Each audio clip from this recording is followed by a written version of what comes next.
The German army in World War II needed a device that they could use to send messages without the Allies knowing.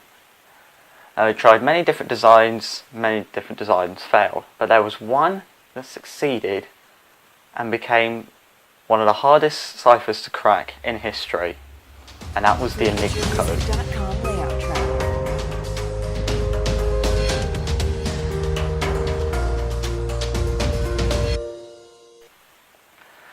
Now, the Enigma Code itself was a very complex system. Each letter would be written, well, each letter or word would be written as a 5-digit number. That way it could have 10,000 different combinations.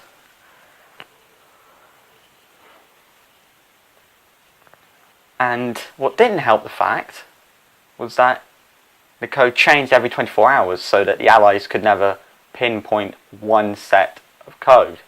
It would all change overnight and they'd have to start again to try and decipher it. Now, the Allies got in some expert code breakers, the smartest men in Britain, and gathered them at Bletchley Park. And this obviously included Alan Turing. And they had a time limit of 24 hours to crack the Enigma Code. Otherwise they'd have to start from scratch. Now, it got to a point where many of the code breakers at Bletchley Park just gave up. They couldn't spend the time and resources to try and crack this impossible code, so they just left. Now, they were sworn to tell no one of their job, so for them to go home and say, oh, I've just quit my job, it's kind of hard because you're working for the war effort, so I guess you can't really say, oh, my job was this, I'm going to find a new one. But then Alan Turing created the world's first computer. Now, many say it was called Columbus, many people's it's called loads of different names, okay? I just call it the world's first computer. Now, what this did is it took the codes from single letters and tried to see if it could find them again. That way, it could crack the code and they would have Enigma.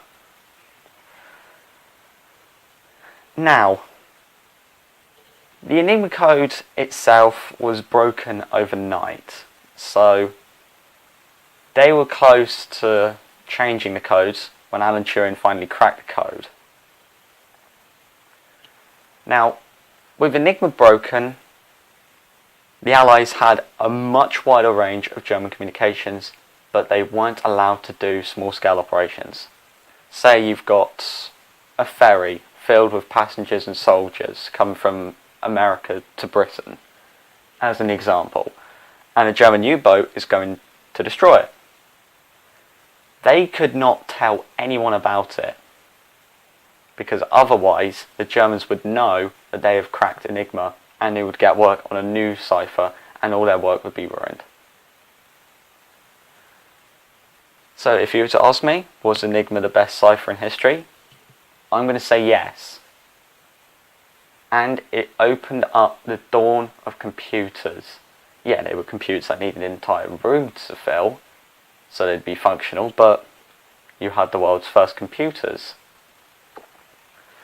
So, that is the Enigma Code in a nutshell. Let me know what you want to see down in the comments below, and I will see you next time for the next history video.